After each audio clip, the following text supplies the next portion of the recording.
And when you're asking questions, oh, we are recording. Be aware. When you're asking questions, feel free to give specific examples from your farm. And there is no such thing as a dumb question. If you have the question, chances are that other people in the room also have the same question. And we really need to get over our fear of looking like we're stupid, because I don't know about you, but I do stupid things on a regular basis. So Yeah, especially on this one, Kirsten can go more in depth on like farm data and science and everything else than any person I've ever met. And I feel like I ask her a bunch of dumb questions every day. So there's really no shame on this one. yeah, like this is something I've spent, I mean, if you include some of the education, at least 10 years on, if not more. So please stop me. So if you had a magic wand to reveal the answer to any question on your farm, what would you be interested in asking? Toss answers in the chat, speak up. I'm super curious what you guys would be curious to know about. I know on my farm, I would love to get a better sense of what's going on with water availability to my crops. I've seen some really fascinating case studies where farmers literally just put water sensors in the ground and optimized water delivery into the correct root zones and saw doubling or tripling of their yields based on water alone. And going back to last week of like, what would you do with an extra $50,000? That would be an interesting one. So what would you guys want to answer? We got an answer in the chat. Leslie would like to know her potential future yield, which I think is a really good one. Yeah. And Heather says she wants to know if the work she's done on her land to sculpt the land will hold rainwater sufficiently. Ooh, that's a good one.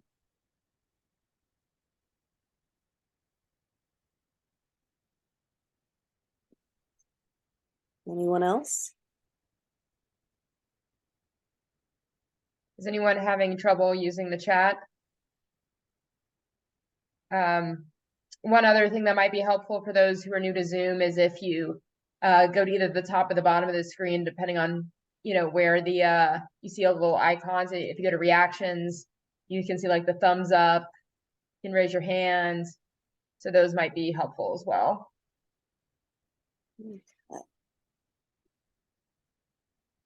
So for tonight, we got one more. Okay. The best way to combat pest organically without sacrificing a lot of my crop. That's a good one. I like that. And I can partially answer that one. And I'll attempt to do it quickly without going on a tangent.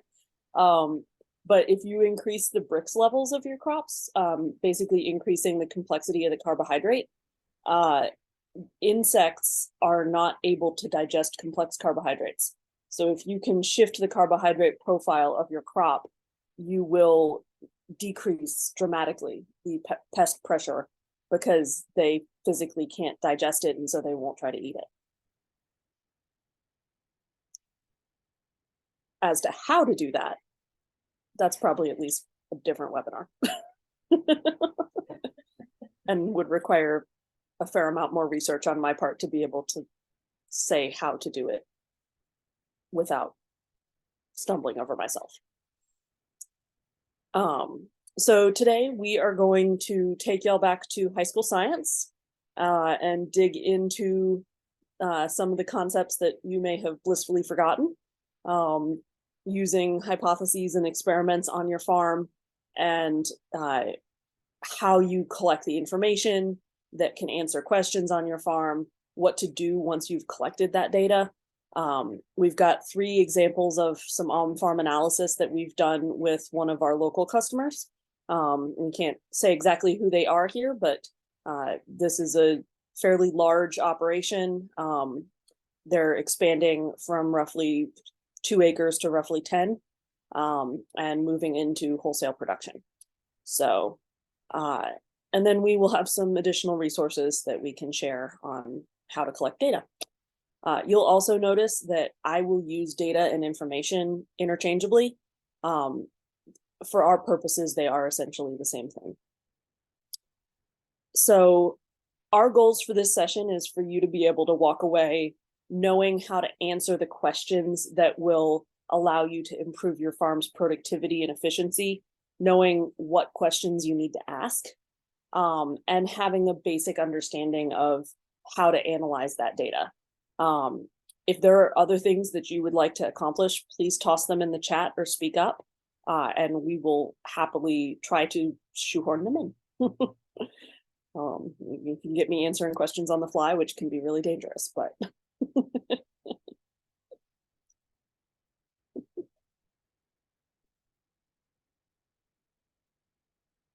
all right. So who remembers the high school science class and the scientific method? Feel free to raise hands so that I don't feel like I am awesome. Thank you, Renee and Heather. You got at least 3 hands, although one of them is mine. So for those of you who don't remember, the basics of coming up with that observation, you make an observation like, when I do X, Y happens. Why is that actually happening? You come up with a potential explanation for that hypothesis or for that question, and that's called your hypothesis. Then you figure out what data do you need to collect to test your hypothesis. You run your experiment, you collect your data, you analyze your data, then you have some conclusions that may or may not support your hypothesis. And from there, the cycle starts over again, ad nauseum in a lot of cases for complex topics. So one key difference on your farm is that this is inherently backwards facing. So you are going to start with a bunch of data that is probably incomplete, because we all get into the heart of the season and we're like, I am totally going to remember that I harvested 10 pounds of basil on this day. And then a week later, you're like, what the hell did I do last week? So you will have this sort of patchwork of data when you start off with this, and you're looking at what questions do I need to answer that will help to make me the most efficient, that will help my business the most. And then that's where you take the steps to start collecting that data, and you're just kind of constantly looking backwards through the year, then making that adjustment as you go forwards. So the cycle for a farm analysis is a lot longer than you would see for your hour-long science class, where you turn your Bunsen burner and your beaker pink in 30 minutes and go on merrily about your day. So something for a farm might be you produced less lettuce than you thought you would. Look back, did the weather affect the harvest? Go and pull your harvest data and your planting dates and look across those data points to see, like, okay, my July plantings did better than my June plantings, because last year in June it was 98 degrees, whereas in July it cooled down to a balmy 92. And then you look at that and say, okay, maybe next year I need to figure out ways that I can cool the air around the lettuce. Maybe that's adding wobblers to a row so that you test the moisture. And if you run your wobblers 3 or 4 times a day, you have the ability to cool down the air around that lettuce. Maybe it's you put down low tunnels with some shade cloth, a bunch of different things that you can test, and you move forward with gathering your data. The inherent issue here is that your weather is going to be different from year to year, but hopefully you can start to see patterns as you go through time. So we are going to have our first poll. Xenia, do you want to pull that up? Where do you guys think there is the most opportunity on your farm?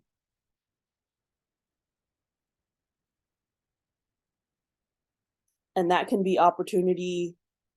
I mean, at the end of the day, opportunity translates to cash. And it is this one multiple selection? I think it is. So you can pick more than one thing if needed. Yeah.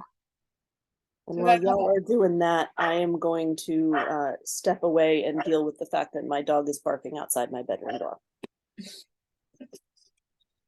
you have a couple of votes for reducing the amount of time spent on something. We got a kind of answers across the board here. Couple for increasing yields, one for reducing input costs. Leslie says, I think there are opportunities in all the areas. Oh, come here. Blake, come here. You, come here. Kirsten, you're not on mute.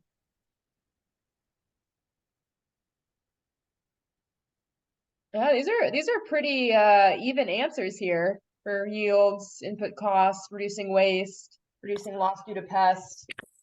Although I don't know that we have too many multiple answers here. Got one more for increasing yields. That one is now winning with half the votes. All right. Apologies about that. I have two old going deaf dogs that are not always cooperative. All right. So I shared a little, I was kind of narrating the poll results for the recording. I think everyone get a chance to vote. Looking pretty good there. All right. Different answers. So we have an analogy that can be told in 10,000 different ways. You may have seen this analogy as something that, is told about valuing things in your life. You may have seen it as a example of, fully filling space. We're going to use it as a way to help you understand what questions you need to ask on your farm.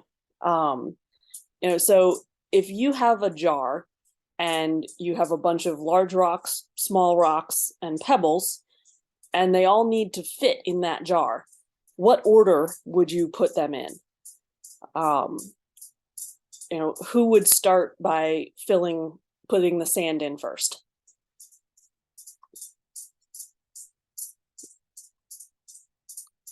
And the way that you approach this is to make everything fit in the jar. You put your big rocks in first, then your smaller rocks because they can settle in around the big rocks. And then you fill in your sand or your pebbles because they can settle in further. And in the context of your farm, that jar is your farm. You could also look at it as that jar is the number of hours you have in a day.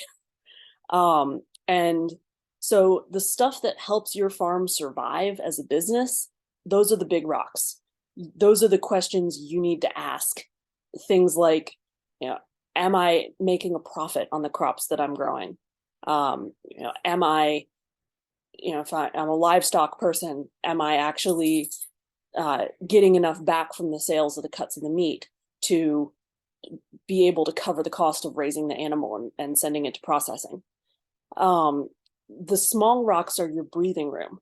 Once your big rocks are in place, your farm is running profitably, or at least breaking even. Your big rocks or your small rocks are things like, how much am I leaving in the field to waste? That question about pests. Do I have to grow 4 times as much as I actually need to grow in order to have enough for my my customers? And then the stuff that lets your farm grow, those are the small rocks. That's things like, am I selling everything that I'm growing? Am I starting too many seeds compared to what actually I need to have in the field? So when you're trying to decide what you want to focus on the stuff that makes you break even first. Because if you're not making money, you don't have a business, you have a very expensive hobby. The good news is that the amount of data you need to answer those big questions typically is fairly small, and fairly easy to catch and capture in terms of, as you're going about your day on the farm, making sure to note stuff down. As you get further and further into dealing with smaller and smaller questions, you have to collect more data, and you get less of a return, but that can still add up. There was an organization that I worked for after I got out of grad school, and I was helping to set up their data collection practices. And the executive director just wanted me to catch this huge broad net of, we're going to capture everything that our employees do when they interact with our customers. And finally, at one point I said, look, I can record the number of times you go to the bathroom every day, but it's not going to tell you anything useful about your company. And that is really like, as you're getting smaller and smaller and more granular, make sure you're focused on something that's actually going to give you a return. In a farming context, when you get down into the level of, am I starting too many seeds? The question isn't necessarily important because your cabbage seeds are $1 a piece. Though if you're growing Salanova, then that actually does matter. But, for your basic cabbages, it's like $3 for, a ounce of seed, and that's more than you'll ever grow in a year. At least at the scale that most of us are at. If you're a commercial cabbage grower, we should talk, because I really want to know how you're profitable. But that question of how much seed are you using, well, the specific number of seeds may not be important as a return. The specific number of transplants very much is, because those transplants are taking up nutrients, space, resources in your greenhouse.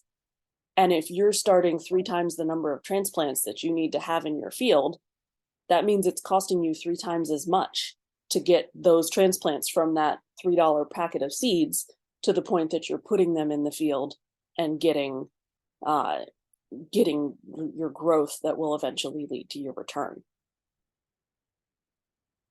So the easy rocks to track are revenue per row foot or revenue per acre, and crop per row foot, or profit per row foot, or profit per acre. You can take this a step further and then break it down by crop.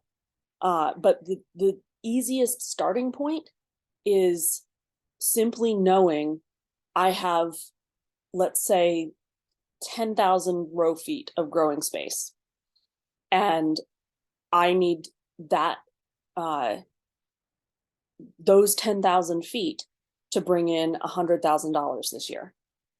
That means that each of those 10,000 feet has to bring in at least, what would that be? Either $10 or $100. Alex, can you do math for me? Yeah. And Kirsten, one question sometimes we get at this point is like, when does it make sense to actually write this down versus just kind of like keep track of it in your head? Honestly, if you're keeping track of it in your head, take 3 days to write it down. And then compare it with what you thought you had. Chances are that you're off by a significant amount. And I've seen farmers be off by as much as 50%. It's just, when you're keeping track of it in your head, the edges are getting smoothed over. And when your edges are getting smoothed over, that means the difference between potentially having something that's profitable and something that isn't. And also, if you can physically keep in your head all of the details of your day-to-day, and compare it against all of your sales that you're bringing in, those amounts, and the expenses that you have on a day-to-day basis down to, the depreciation on your equipment, you have a better mind than I do. So tracking, you know what, I just realized this is supposed to be yield per row foot, not revenue or not profit. So you want to track your revenue per row foot because you want to know overall, is each square foot of your farm producing enough money to actually get you through the year? And then you want to track your yield by row foot because it opens the space for you to start diving into your production practices. If you are meeting the expected yield per row foot for your crop, then you know that what you're doing essentially is right. If you are way under that yield, then there are obvious questions you can start asking as to why. So I will make sure that that gets changed. Can I write on this thing? I can. Huh. That should be yield.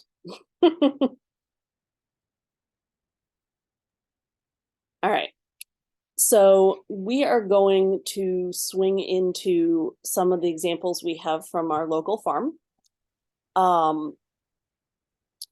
First one we have, how do you think weather and day length impacts production of cherry tomatoes? So go ahead and type it in the chat or speak up. If you have two successions of cherry tomatoes, you're planting one in late April and one in early August, what do you think is going to happen? And what data would you as the farmer want to collect to track what happens in this scenario?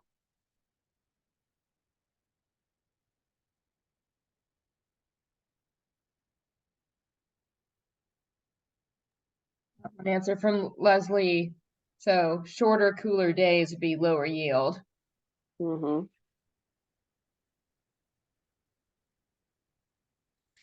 Although wouldn't April and August be kind of the same weather and kind of the same day length, at least at planting?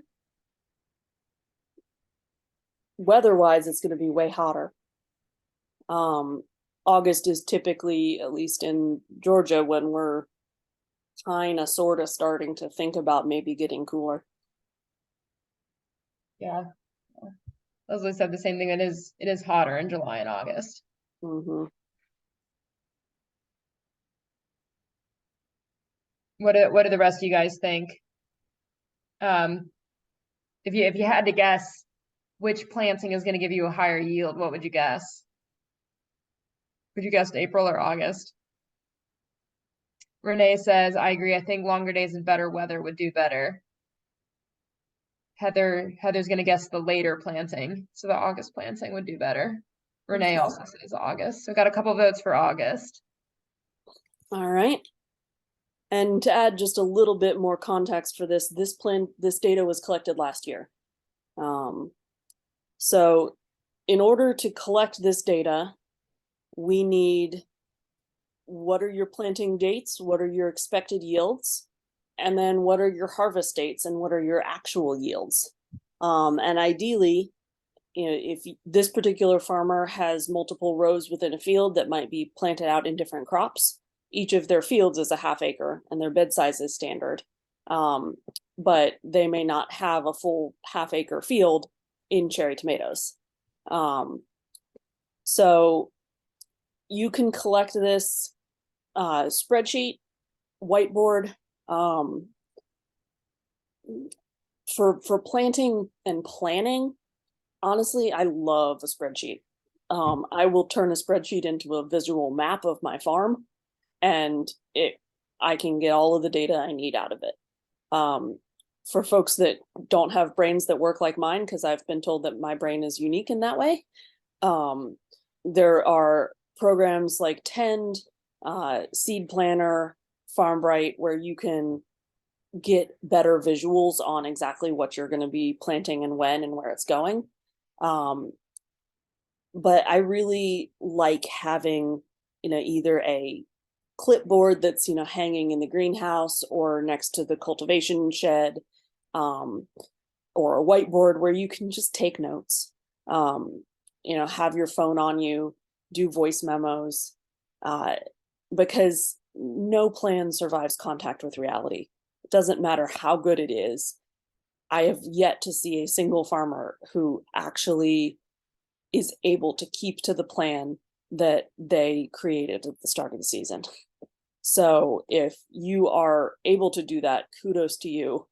You have my amazement and, let me bow down kind of thing. And then once you are harvesting,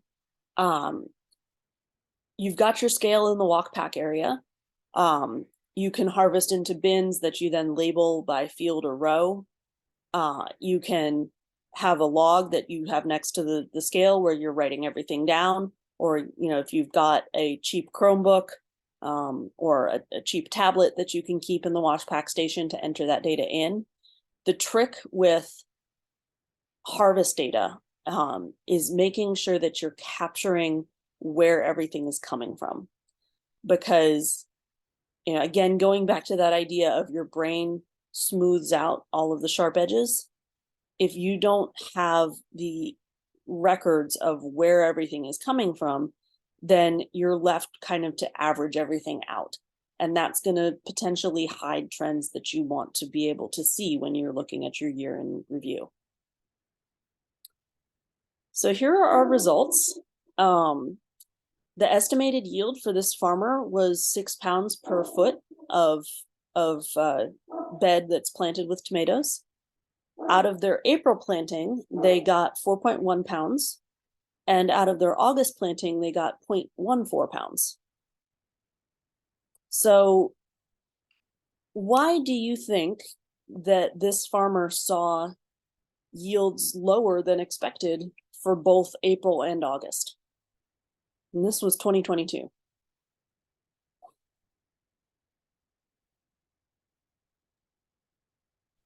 I think this example is a good reason why it's important to write things down, because Kirsten's saying, hey, think about what happened in 2022. And I'm like, oh gosh, I can't even remember what happened 6 months ago weather-wise.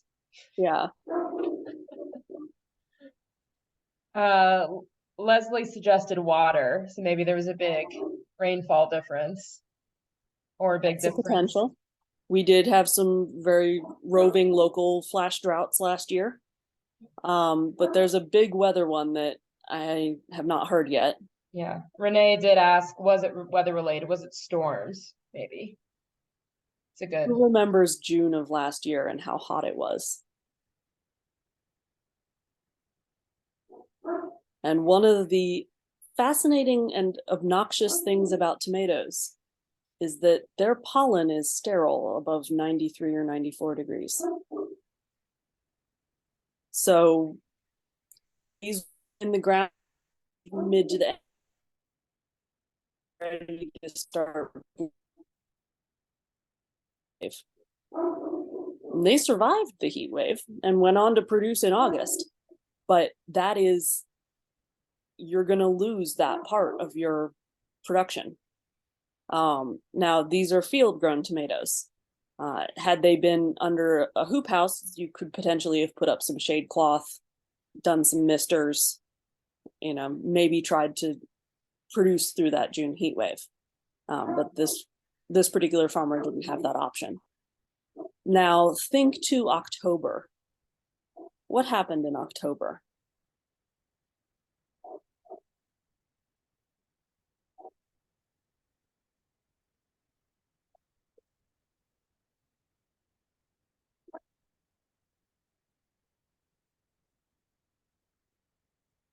Once again, I think everyone is struggling to remember what the exact weather was like in October. Oh, Heather says we got Hurricane Ian. There was Hurricane Ian. There was also an unseasonably early frost and a heavy frost, if I remember correctly. I know my farm hit, I want to say it was 27 one night in October. So that August planting basically had about 2 or 3 weeks of production, fighting against the lessening day length and then the temperatures just dropped out from under it, and tomatoes don't like the cold.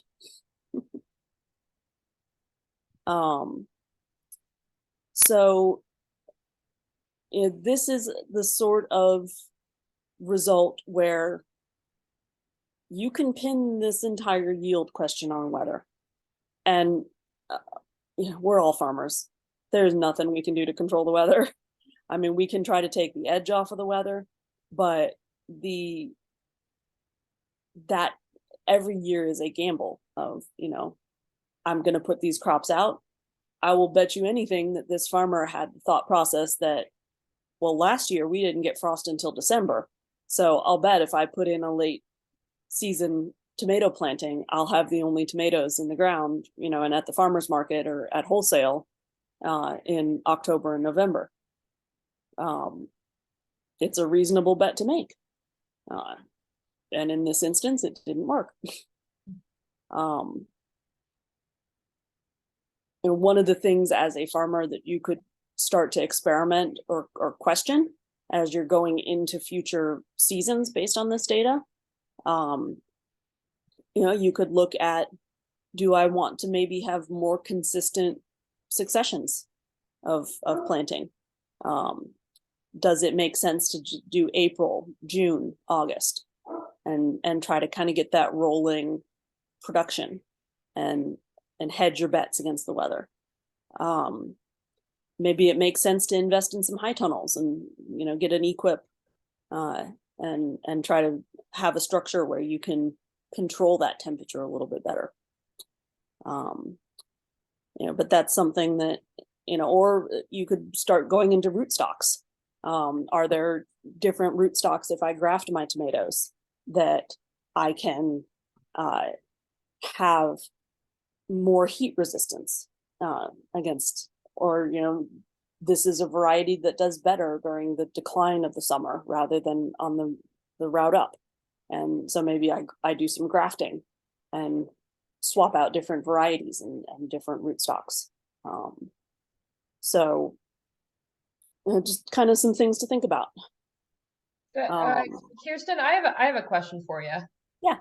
So you just rattled off like at least 8 different things a farmer might do with this information.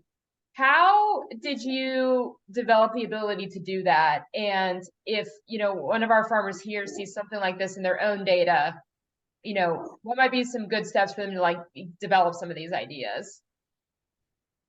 Find mentors. I have studied with some amazing farmers, and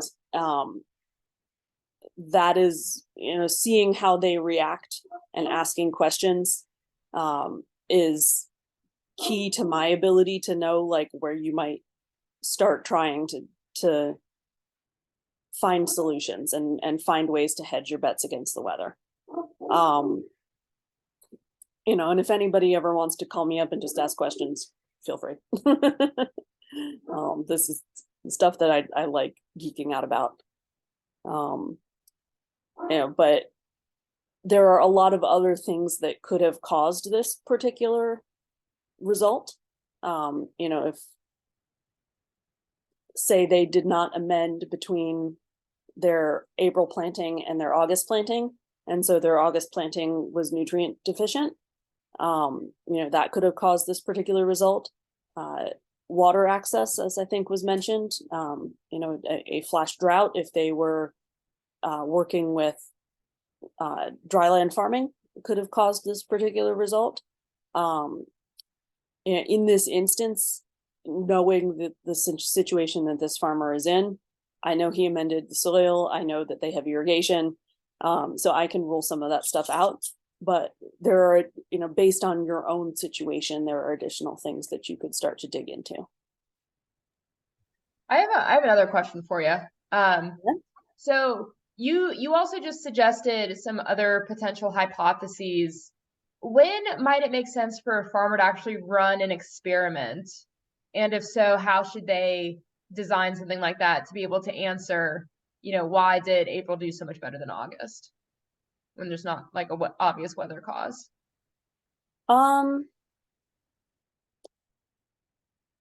When the results of that experiment are important to your business, that's when you should run it. If you are dependent upon cherry tomatoes, you have contracts with chefs that are expecting you to sell cherry tomatoes to them for X number of weeks throughout the course of the year. If you're working with a wholesaler, or you've pre-signed any sort of contract, and your business depends on you figuring out why that April planting did better than that August planting, but neither of them did as well as you expected, that's when it's time to start digging into those questions, and creating those experiments. Honestly, the first thing I would do in this scenario, if weather were not an obvious cause, is start running soil tests. I would want to look at the soil under a microscope, get a sense of the biological diversity of the soil. I'd like to take some samples from the leaves of the plants and do some sap analysis, get a sense of what nutrients are actually in the plant tissue. And I would want to do some soil testing, figure out if there are obvious nutrient deficiencies. My next step would probably be, if all of that checks out, to invest in some moisture sensors, and just do for a row. It's expensive to put moisture sensors over an entire field, but for a 25-foot section, you can drop $100 and get some answers as to, are your plants getting enough moisture. After that, I would look at variety at that point. Are the varieties that you're planting comparable to your estimated yield? Because as I'm sure you all know, there can be wide differences in how productive a specific variety is. And if you took your estimate of, what you think your cherry tomatoes are going to produce based off of, the UGA extension estimates per acre that are, commercial varieties, and you're growing heirlooms, you may see a difference there. I might also do some experimentation with grafting and different rootstocks. But at that point, you're contracting to experiment.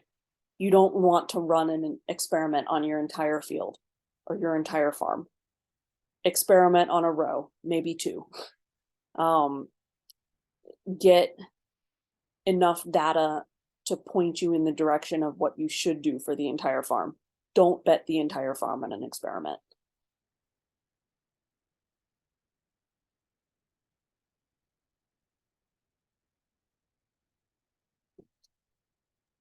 That was a really in-depth answer. Thank you. Here's an interesting question. Same farmer.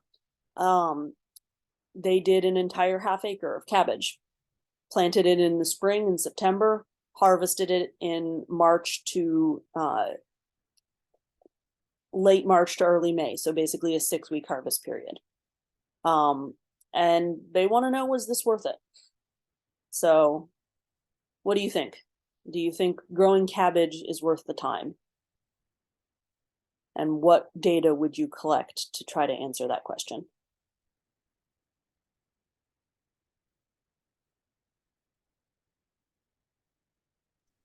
Go ahead and drop your answers in the chat.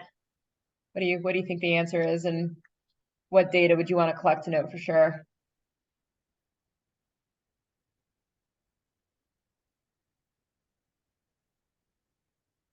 We got one answer from Heather. I am not excited to grow cabbage. And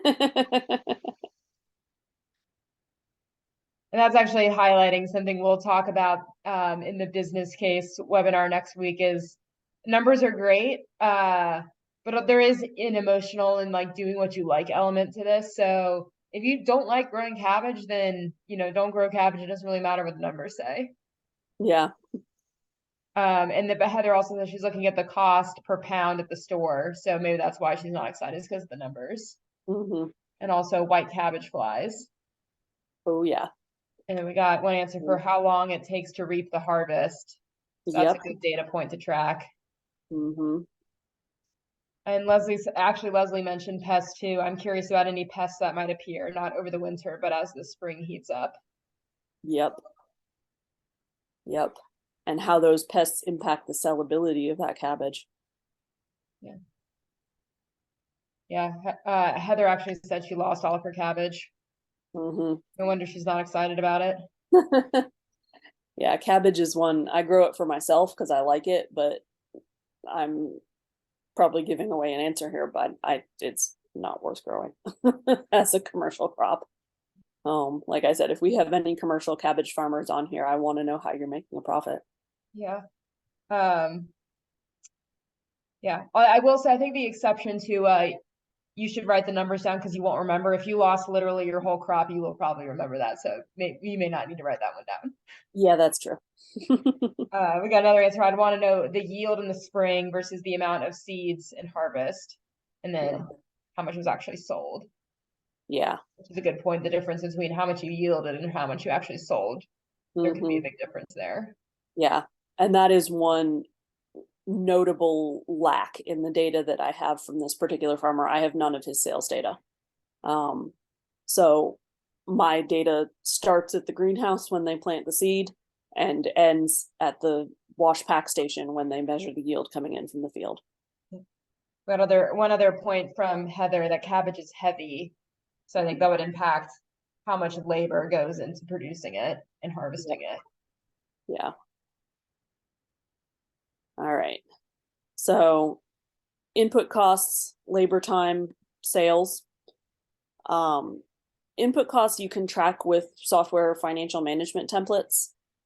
We have some good templates for this that, if you are interested in them, reach out. And also worth noting, if, this is jumping ahead a little bit to the organic certification, but if you have any sort of certification, you need to keep records of what you put on your field.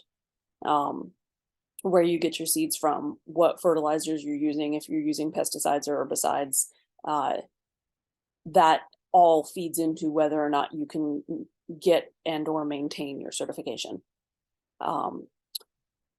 So you can, for your input costs, you at least can calculate a lot of it in advance because you know what the application rate is, what the expected number of applications you're going to have to put out.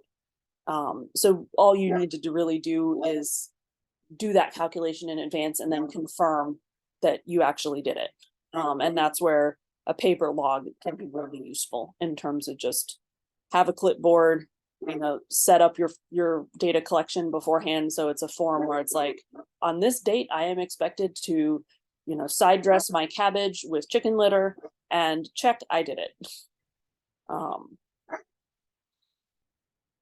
Labor time is a incredibly difficult thing to track.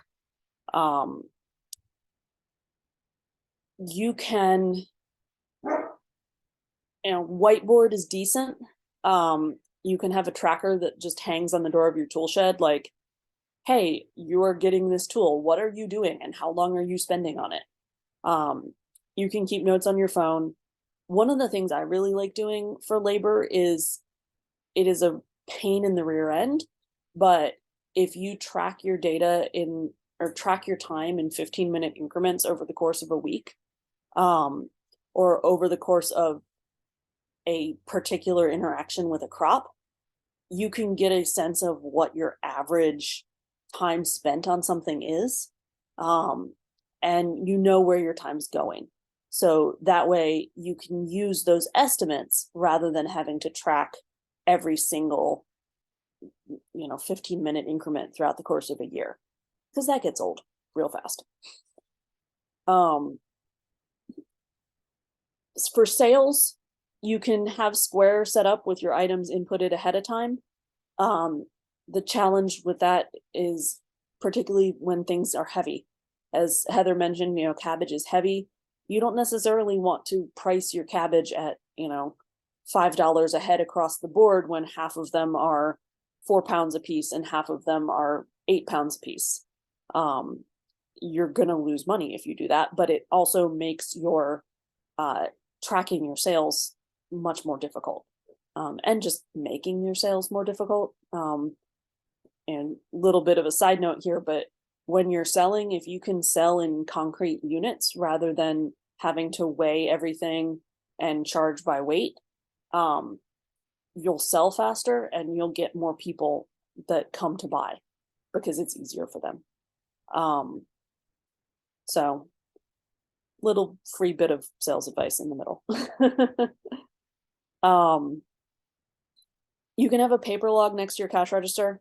This is the least efficient way to do it ever, and is the most likely to lead to gaps in your data, because are you really going to say, wait, customer, hold on a second, I need to write down what the person before you bought? No, you're going to sell it. And then 10 customers later, you're going to have no idea what you sold.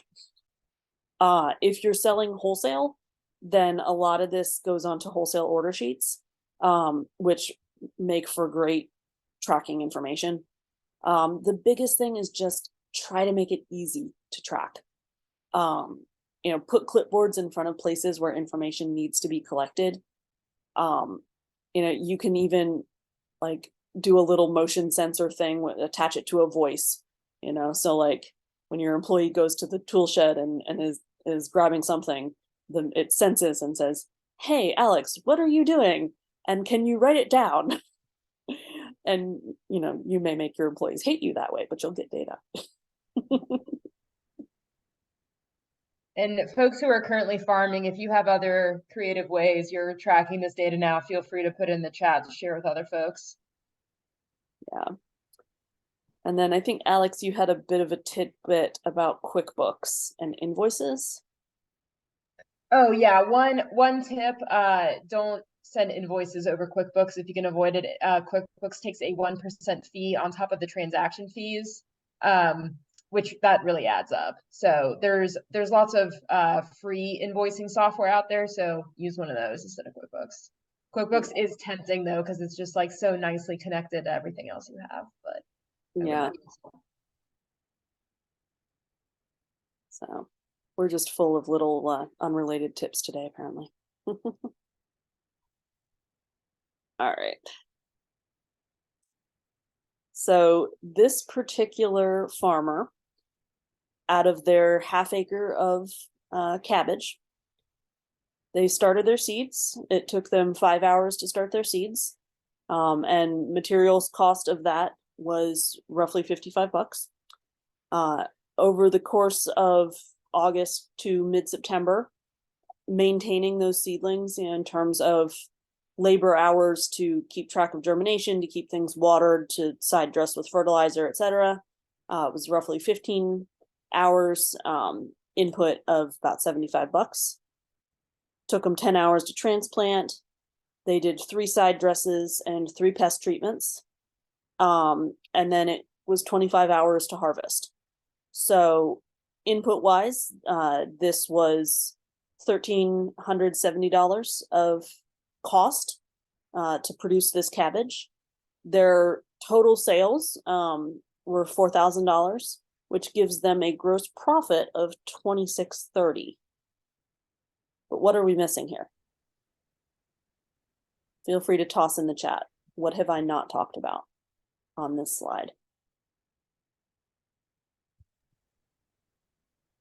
And one note while y'all are trying to figure out what is missing here on so there is we've talked a lot about how you can actually track the data, but sometimes you won't be able to track things exactly. So like if you're using the same pest treatment on your cabbage as you are a bunch of other plants, you may have like used a whole unit at the end of the day, but you're not like quite sure if it was like 10% that you put on the cabbage or 15% that you put on the cabbage. And so there are times when you want to use a what we call a scientific wild ass guess, or a swag, because even a swag put in with your actual data is still going to give you more information than just not tracking anything at all. So there is an element here of like, don't let the perfect be the element of the enemy of the good. If you are, tracking some stuff and you don't have all the answers, we got a lot of the answers. It's okay to make some estimates because you're probably still going to be decently close. Nice. We also got some answers in the chat about what's missing. So a guess about labor, a guess for fertilizer, another guess for labor hours. And then we got a question about why did transplant cost so much? To be perfectly honest, I guessed. I don't have data on their transplant mix that they're using. So I extrapolated from what it cost me time-wise when I was handling my greenhouse. I know the number of seedlings they started, and I know how many they transplanted out, but I don't really know what happened in between. So it's a bit of a guess on my part. But it is definitely the greenhouse is an overlooked cost on a farm, and starting seedlings. If you are going to buy seedlings, you'll pay anywhere from 10, 20, 50 cents a seedling, depending on how many you get and where you buy them from. But if you are starting them yourself, you have to either buy the seed starting mix or make your own seed starting mix. You have to make sure that that mix has the nutrients that those seedlings need. You've got the electricity to run your germination chamber if you're using one. You've got the water and the time that a person has to spend keeping that space, keeping those seedlings happy. And oftentimes when you're starting brassicas late summer for a fall planting, you're going to end up with pest pressure because that's not their natural space that they're happy in. And so you often have to spend extra time scouting in the greenhouse for pests on your fall brassicas. We also got a question, where do you get 10 count seedlings? 10 count seedlings? Yeah. I'm not sure what you're referring to. You mean like where do you buy seedlings in bulk? Oh, sorry, 10-cent seedlings. 10-cent seedlings. Okay. Sorry, that was my bad. It depends where you buy them. Banner Greenhouse, they've been going through some business reorganization, but you can get some pretty decent prices on organic seedlings, down to like the roughly 10 cents a piece if you're buying thousands of them at a time. Apparently Banner no longer exists, according to Eva. Okay. Well, that's unfortunate. That means that there's space for someone to step into that. We should tell Rusty that, because they're playing around with seedling production at Love is Love. He probably already knows, but and then we got a couple of other guesses for what's missing. One is material inputs, and then the other one is irrigation. Irrigation's definitely missing. The big thing, though, that's missing that would be the overall decision maker of whether or not this crop is worth it is what are their fixed costs? We know nothing right now about what they're paying for land, what they're paying, for their equipment, what maintenance they're having to carry, what debt they're having to carry in service. All of that plays into how much profit you need to make per acre. Going back to that big rock of, are you getting the yield you need per row foot, and are you getting the profit you need per acre? All of those fixed costs are pieces that play into that. And I don't know the exact numbers for this farmer, but I am going to guess that they need to be making more than 26-30 an acre for their farm to be profitable overall. Now, there are reasons that you would choose to grow something even though it is a loss leader. And I guess even though it's not making money, the concept of that is called a loss leader, where you typically see it most at like Black Friday sales, where some store is offering some crazy, like I remember when I'll date myself, I got my first digital camera when I was in middle school. And it was a loss leader of a Black Friday sale. And my parents got it for like $75. And I was super excited. And, we walk into the store and there's all of this other stuff on sale, but none of the stuff on sale was as good a price as that camera. And, me being in middle school going like, oh, all of this, Mom, we should get this and this and this and this. And Mom's like, you want a camera? We're getting you a camera. That's it. It's a loss leader. And she told me about, this is how the store gets you in the door. And they're expecting that you're going to buy all of the other stuff, but you came for that camera. In the farming context, there are crops that are not profitable, but they will get people to your farm stand, or they will get people to buy from you wholesale. And then once you've established that relationship, you can sell them other things. I don't know if that's the case for this particular farmer in cabbage. A really common one for CSA farms is green beans or sweet corn. Green beans are a nightmare to harvest, especially bush beans. It takes a lot of time. You've got to constantly be drawing people through. There's a lot of pest pressure. But your CSA customers tend to expect green beans. So you may make the decision to include green beans, even though you lose money on green beans, because that may be the difference between someone buying your CSA and someone not buying your CSA. Sweet corn, same thing. Long growing season on top of it. So.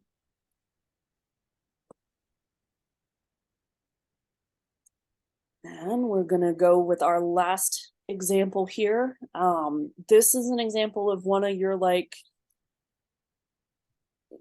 on the small side of small rock, maybe getting into pebble range. Are we starting the right number of seeds? So this particular farmer, they're starting seeds to transplant out into the field. The seed package says that 90% of their seeds are going to germinate. So if you're going to start to try to optimize the number of seeds that you're planting and the number of seedlings that you're putting resources into to get to the field, what would you want to collect data-wise to test this theory of, if we're starting 110% more seeds than we need so that we get that 90% germination, is that right? What data would you collect?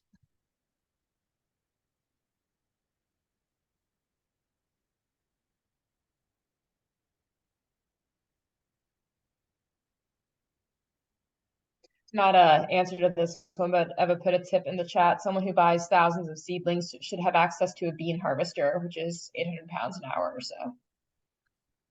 Yeah. Though honestly, you wouldn't plant bean seedlings. You would just plant bean seeds. You wouldn't be buying the seedlings there. And there are crops that only make sense to grow profitably on an industrial scale. Beans are one of them. Cabbage is another. I would venture to say corn, but I think there's a lot of issues with how we grow corn right now, so I'm not even going to open that can of worms. Broccoli. Yeah. And then as far as data, Heather said total started seeds and number that got transplanted. Yep, exactly. And then Leslie says, does the package give an estimated number of seeds in the package in addition to weight? It depends on the company, but it should. If you are buying by the ounce or larger increments, you will not likely get the exact number. You will get an estimate. Or you'll get a line somewhere on the package that says, 1 ounce equals 37,000 seeds or something like that.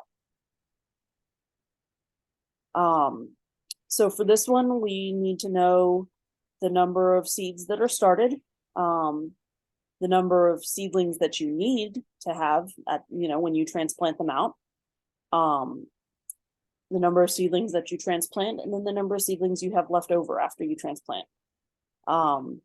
So this is a fairly easy lift in terms of trying to guess at how you do that, and collecting that data. Number of seeds started. This should be coming out of your crop plan, and then ideally you're updating it. Usually what I do is I print out my crop plan and it just sits on a clipboard in my greenhouse, and by the end of the season it's covered in scribbles and dirt smudges and water splashes, and I try to decipher it from there. Pro tip, use a pencil instead of a pen on that particular clipboard. You can also do notes in your phone. When you get into transplanting your seedlings, you can do like have a notepad on your tractor where you're keeping notes with stuff. You can do things on your phone. Again, the paper clipboard. Same stuff again for how many seedlings are left over after transplanting. So this particular farmer, we expected a 90% germination rate. And for our summer squash, they started 4,400 seeds. We're expecting 3966 and ended up with 2666. And then when it came to their eggplant, they're again consistently starting 1244, expected 1120, ended up with 944. So what do you think looking at that? What are some of the things that they can try to test to figure out why their germination rate is so bad?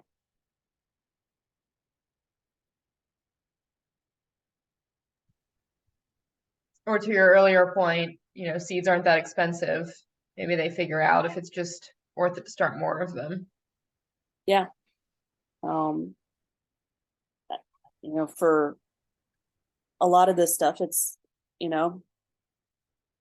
say between the cost of the seed and the cost of the soil that goes into the cell on that, that seed is in, you might be 10-15 cents of value. So not a huge amount of money, but over the course of 4405 minus 2666, we're going to do quick calculation.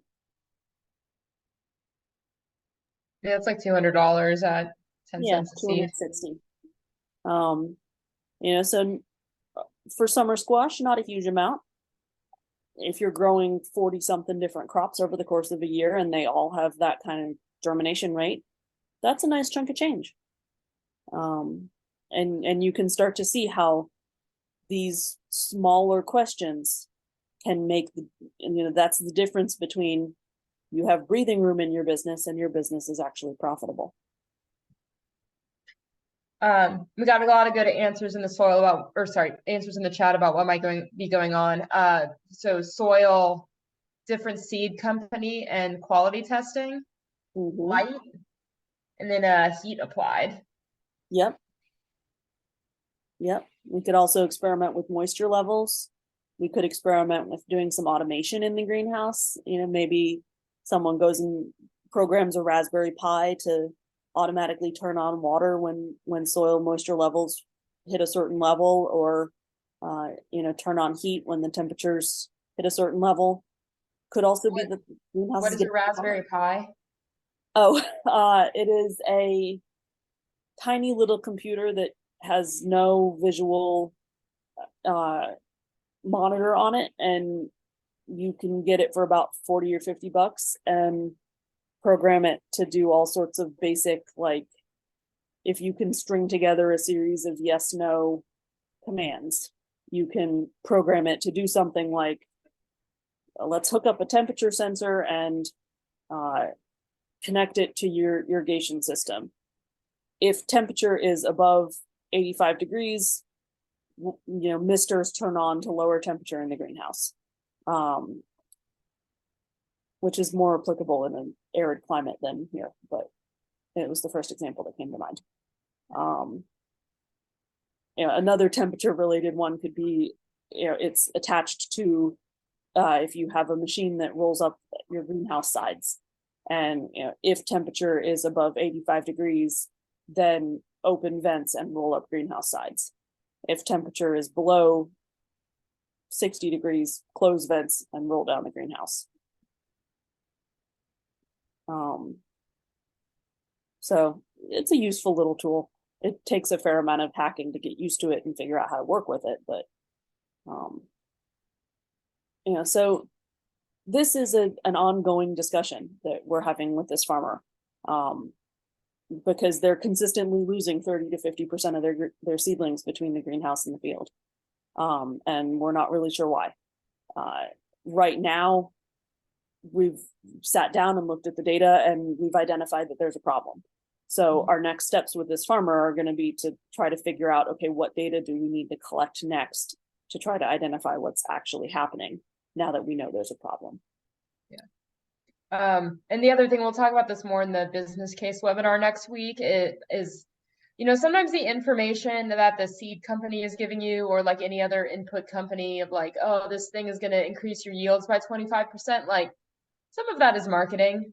So the, estimated germination rate on the seed packet might not actually be, that might be like in a lab under exactly perfect conditions when the seeds were put in the package, a day ago and never had to go through shipping or any of that. So, I mean, if you try lots of different things and you're always getting these kinds of results, then that just maybe mean, don't listen to the seed package.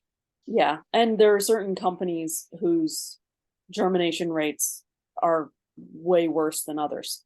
And the longer that you stick around in the farming community, the more you start to realize who those companies are. Another thing to look at is how the seeds themselves are packaged.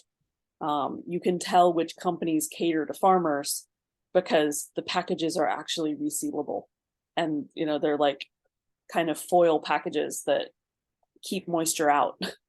And germination rates are 100% done in a lab. The way that you do it is you come up with the ideal conditions for that seed to germinate. You stick 100 seeds in those conditions, and then the number that germinate that's what goes on the packet. They probably repeat it a few times just so that they've got extra controls, but unless you have those laboratory conditions in your greenhouse, you may not get those germination rates. So we also got one other answer in the chat about what might be going on for soil pH. Yeah, soil pH, light, moisture, temperature, pests in the greenhouse itself. If you've got mice in your greenhouse, they can knock out entire tables of seedlings overnight. I think the group got a lot of the potential issues though. Yeah. So based on this, like, okay, this is an issue, you start experimenting. Maybe next year we try to increase our data logging in the greenhouse so we can get a tighter viewpoint of exactly what's going on. Let's send off some of our seed starting mix for analysis.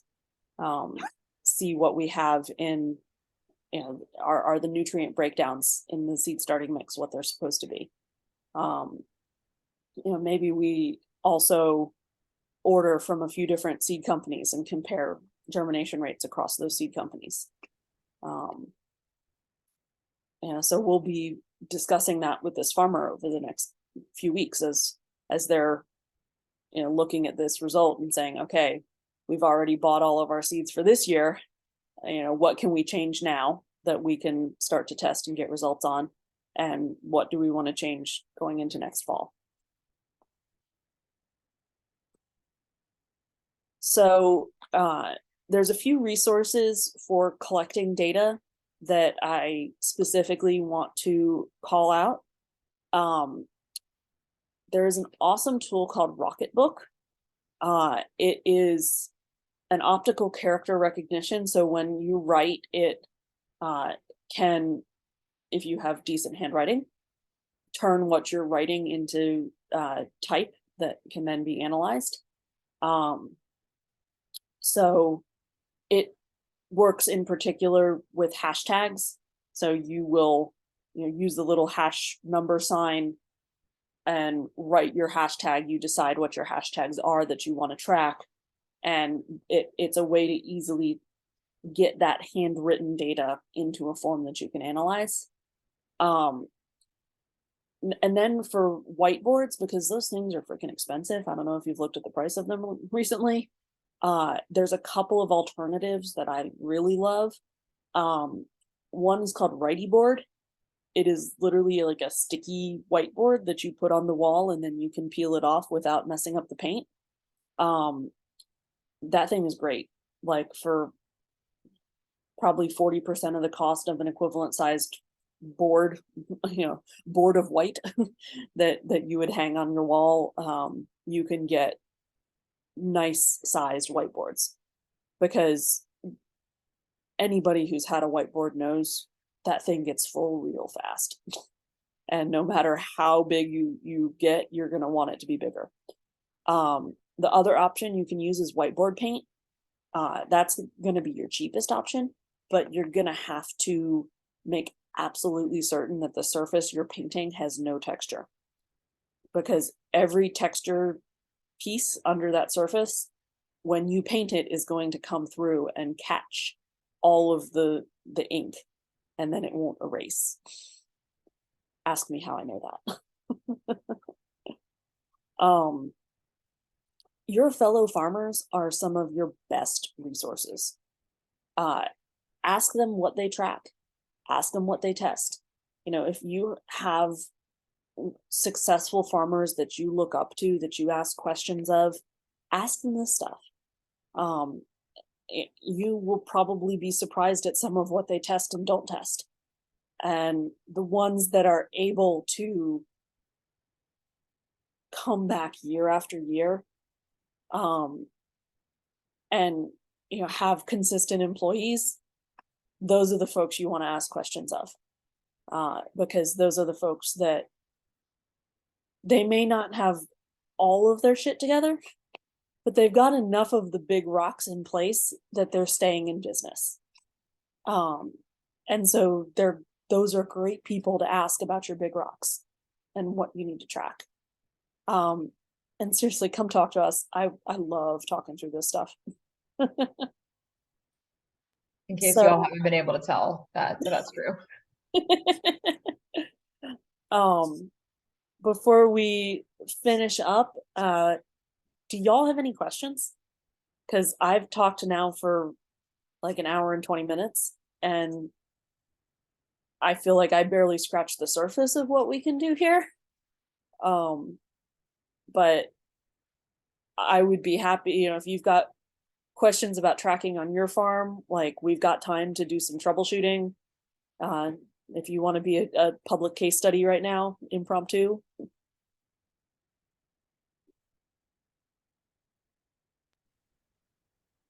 I think one other thing I'll throw out is, while folks are mulling over questions, is last week we talked about grant opportunities, and there are some grant opportunities out there for experimenting on your farm, especially if it's something about growing sustainably, growing organically, things like that. So if you are excited about maybe doing one of those projects, come talk to us. We can tell you how to, set yourself up for success, because that's one where we hear from the folks who do the scoring that they just don't get enough good applications. So there's money out there to fund some cool experiments. Yeah. And it can be, going back to the examples here, we can, Southern SARE will 100% be interested in funding an experiment around different rootstocks and heat tolerant tomato production, for example, or different ways of tracking time and data in the fields, different ways to track labor. Probably different organic pest management strategies, going back to, I think it was Colbert's original comment. Yeah. I mean, one of the projects I'm working on now is trying to see if we can use SARE to work with an alternative method of dealing with washout, manure wash from a dairy. The key with most of the project-based grants is that they want it to be applicable to multiple farms. So if you have a problem that other people are also having, or you have a question that other people want the answer to, you can get money for it.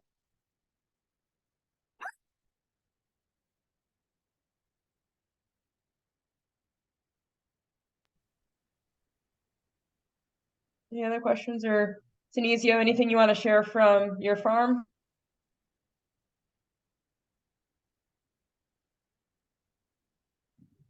Oh, I would be here just as long as Kirsten was. So yeah, all I can say is, as she stated, we are all in this together. If any farmer tells you they're an expert, they haven't been growing long enough. Yep. It's always a lesson every year. I'll at least just give a testimony of one of the things that I realized I couldn't rely upon anymore, which I had done so for a decade, which was I always based the beginning of my season on pollen falling down out of these trees. And once the pollen came, I got to planting. Never had a problem with it for 10 years. And then last year, I lost 2 rounds of tomatoes, using that same sensibility because the pollen came and then we had a freeze. I lost that round of tomatoes. I figured, oh, that must be the last freeze because, again, we've already had pollen. So I put another round of tomatoes in, another freeze came, and I lost that round. Now, if you look at this year, we had the pollen come. We've now had 2 rounds of freezing temperatures that have happened post the pollen. So I at least didn't lose any crops prematurely. But that was just one of those things where keeping up with the data was important, keeping, in mind that you're not going to know it all. You're going to learn something new every year. So yeah, just try things out. Don't beat yourself up if it doesn't work, because I guarantee you, someone else has tried something that, they may have figured was going to be the new grand idea and it may have not worked for them. But then you have these successes as well. So I don't want it to make it about the doom and gloom of ideas that don't work, but just always be humble to Mother Nature, because it's going to teach you a lot of things.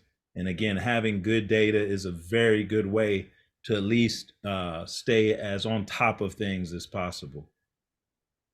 Yeah. I'll put it out there that one good tool that I've started using that at least integrates the planning side, crop planning that is, and maintenance of information regarding your output and numbers is the Old Farmer's Almanac's Garden Planner.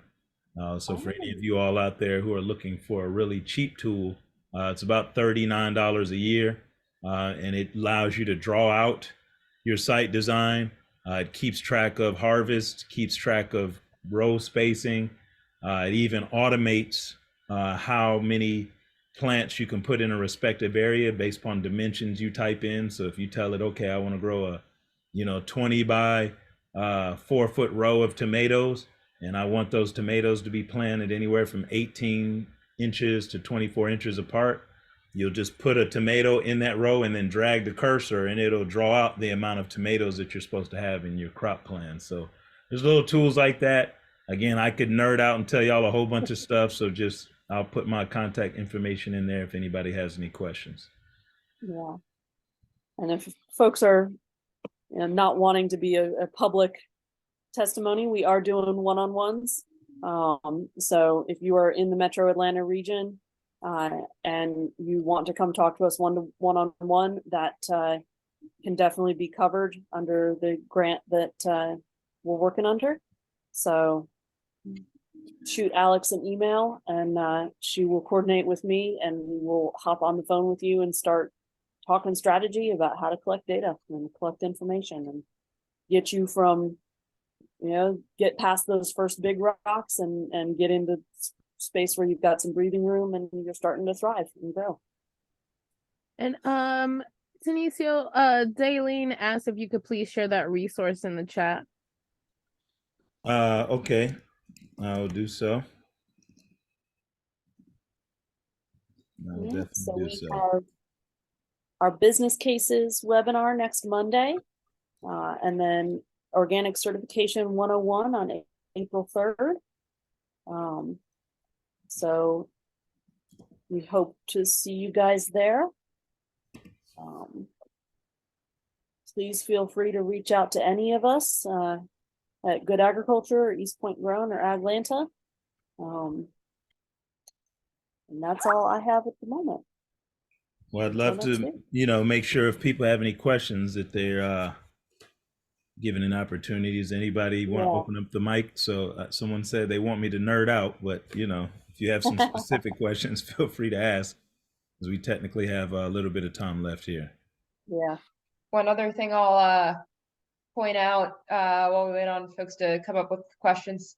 There is a survey once you close out of the Zoom. Please take that, leave feedback for us, let us know what you liked, what you didn't like, what we can do better. It's really valuable, and we do really love the feedback. So thank you guys in advance for filling that out for us.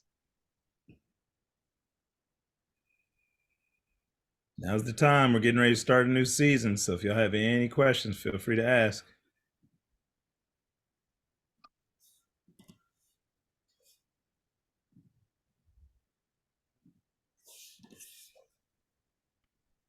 I'm gonna put the tool in the chat for you all.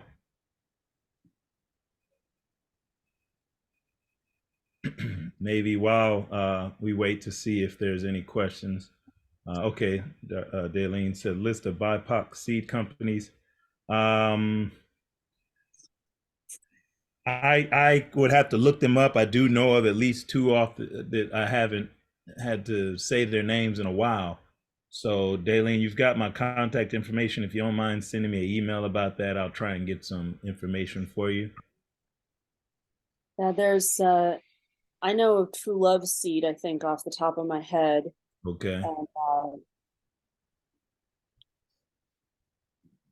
I don't know technically what the ownership of Southern Exposure is, but that's it's I don't think it's black owned, but of course that's Ira Wallace. Yeah. Yeah, she's the matriarch over there.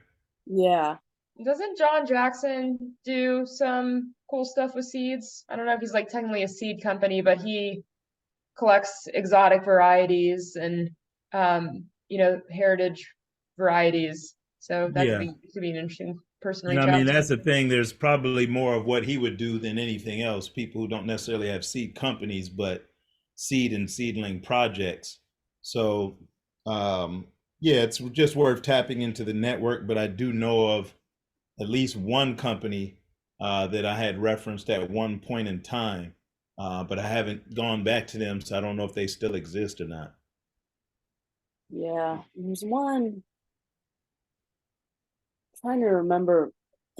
I want to say the name was a play on the word pea, like Seeds of Peace, or I want to say 2 peas in a pod, and I'm pretty sure that's not right. Okay.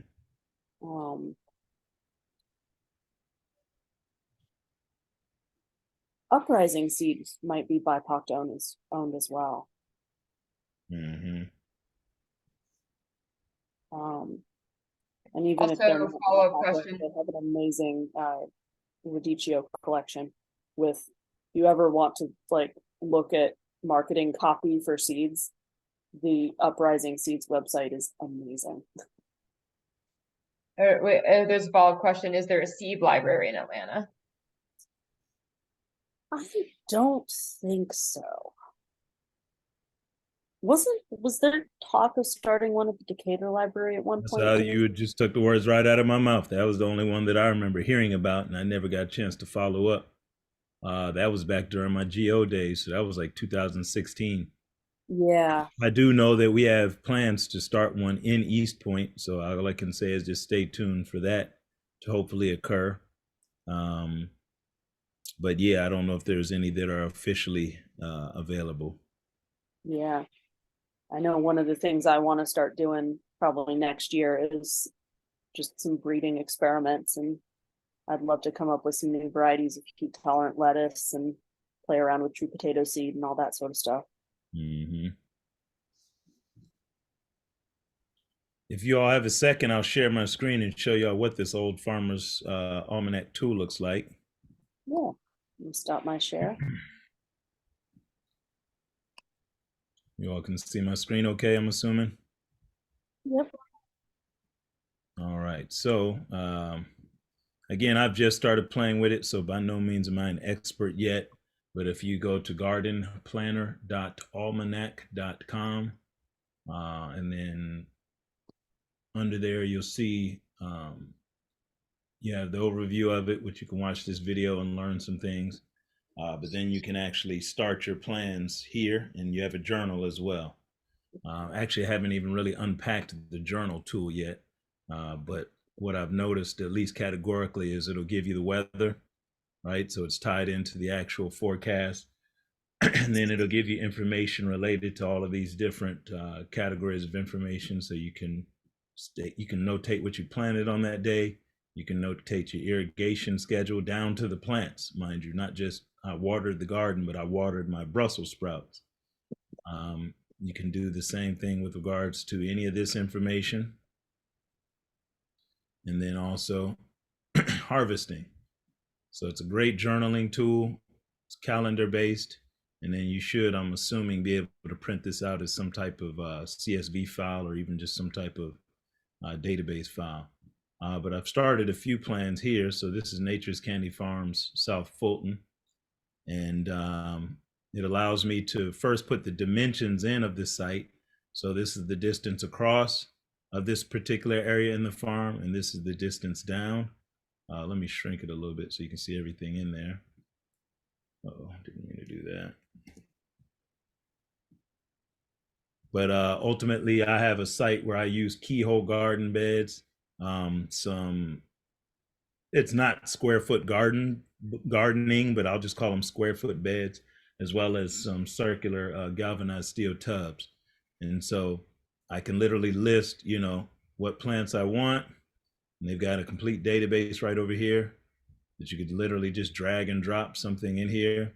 When I was telling you all earlier about how if you put in dimensions for the crops, it'll allow you to then just drag and it'll draw them out. That's what I did with these leeks.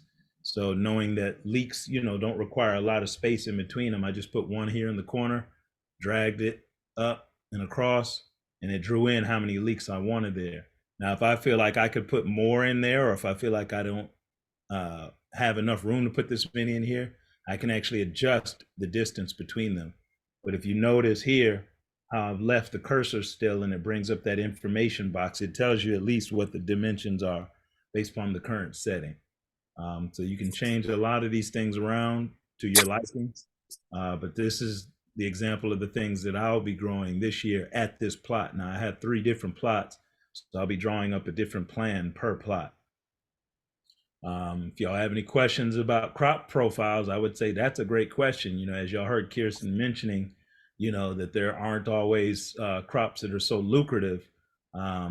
Notice which ones I don't have on here. You don't see any of the cabbages, right? You don't see any of the crops that take a long time to get a yield out of them. You don't see a lot of crops that are very sensitive to the weather as much as other crops may be. Now, I do have some that are perennials. So for example, like these herbs and different other crops like this asparagus, that's not a money maker. That was honestly just me wanting to learn the crop profile of asparagus. And I can definitely comfortably say I'll never grow that to sell. It'll always just be something that I can at least say I know how to do, right? Same thing with the echinacea. Obviously it can, well, I shouldn't say obvious. For those who don't know, it can serve multiple purposes. A lot of people know about it from its medicinal use, but for those who are familiar with it as the quote unquote cone flower, it's an excellent pollinator. And so let's, for a second, talk about maybe crop planting. Who can guess why the echinacea bed is where it's located within the system that I have here? It's a $1 million Monopoly money question. Let's see if we got any answers in the chat. Pollination from Heather. All right. So pollination, but why is the bed where it's at? So you're warm, Heather. Right? Central, which is allowing it to do what? There you go. Leslie's stating it. It brings them into the center of the garden so that then they have to go out and pass all of these plants. Just something that I've tried as an experiment. Who knows if it's actually creating better results than if it was way over here. But you know, instincts and intuition would tell me that it does what it needs to do. And so just little things like that, figuring out how you want things to be placed so that also you can create systems that make managing your garden as efficient as possible, or your farm, however you want to label it. That's important. So this is just an example of what this tool can do. Again, I'm by no means an expert at using it yet. I just started using it this season. So I got to play around with a lot of this stuff, like the parts list, the notes. But I did list, for example, an order of seedlings that I have coming to me. And so this way I can know exactly what the counts are that I have, and then compare and contrast that to my plan, right, of where I'm going to place those. Now, going back to this plant list, what I like about this is it shows you the planting and harvesting calendar for each one of those crops. So you'll be able to see, okay, when's the ideal time to sow them, depending on if it's indoors or outdoors. So outdoors is green, indoors is blue, right? It's literally giving you its advice based upon their centuries of research on plants. And you even do tell the region of where your garden is going to be to this app. So it's going to base this planting and harvesting calendar on your zone, right? But it gives you all the information you need to really kind of keep track of when things are going to happen. So going back to that earlier scenario where Kirsten was asking you all, okay, if you do a round of tomato plantings, right, at a certain time of year, which one are you going to get the most yield in? Right here, this is even confirming what she showed you all, is that you're expecting a higher harvest during that time of year versus if you planted some in that August period. You see that that orange shaded area is smaller than this one here. So she proved to you she knows a little something about what she's doing, right? And the rest of you all, I think, are going to be at that same level. The more you just keep plugging away at what you're doing, talk to each other, network, and just keep asking those tough questions. Okay, and I got Daylene that sent a direct message to me. And okay, sis, do you think that they would consider doing a tour or a web session for Urban Aquaponics Farm in South Fulton? And I saw that earlier. Let me go back to where that was at. Not sure what you mean by a tour, but we're 100% down to help you figure out systems for an urban aquaponics farm, because that sounds awesome. Yeah, and I would say, you know, I'm here in South Fulton, so let's just network and figure out how we can work together to accomplish that. Yeah, I'm more than happy to think through it.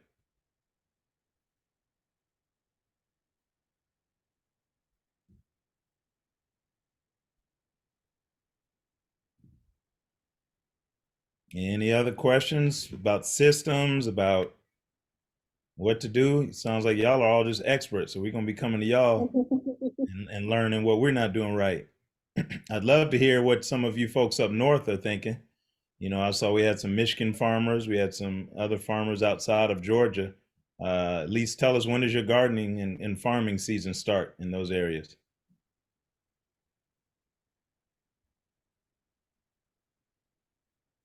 What you got for us, Leslie? To say, so I'm not with my farm program this year because I'm really a beginner farmer.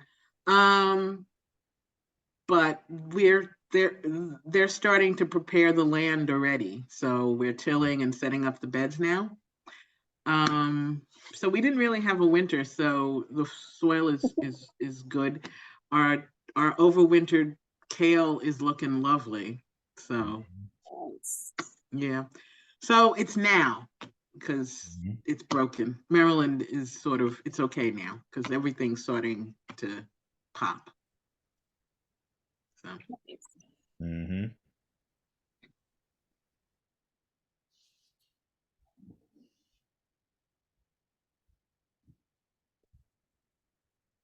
Well, good deal. If there aren't any other questions, I would just say take heed again to the contact information we've all left for you. Make sure you take heed to the fact that there are, again, those one-on-one training opportunities It's only here while it lasts. So if you want to be able to speak with the team at Good Agriculture, please hit them up. But otherwise, I would say, unless you all have anything else to share with the group, curious to know.